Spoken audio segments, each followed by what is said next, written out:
Þvert á flokka, já. Og stór hluti vinstriðins fór upp á afturlappirnar og sagði allir sem þannig eru rasistar.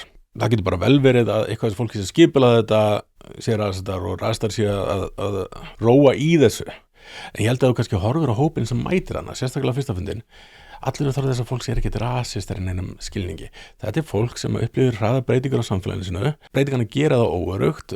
Það líka kannski hefur ekki stóra myndina yfir allar hluti, en það átti að sá því að það ætla ekki að fá ákveðna þjónustu fyrir börnin sín eða ekki stuðning sem það þarf persónlega eða ásættanlega umönnum fyrir foreldra sína og það byrjar að klóra sér í hausnum yfir þjónustu sem að til dæmis flóttafólk er að fá. Ég held að það sé bara mjög mannlegt og eðlilegt og skiljanlegt.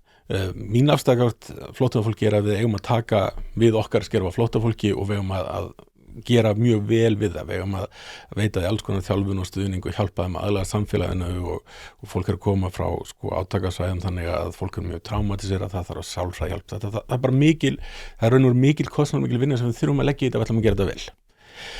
Á hinn bóginn þá skil ég líka fólk sem er þann úti sem er að upplifa það fær ekki að fá það sem það þarf frá samfélaginu og jáfnvel upplifur að samfélagið sé bara alveg saman það.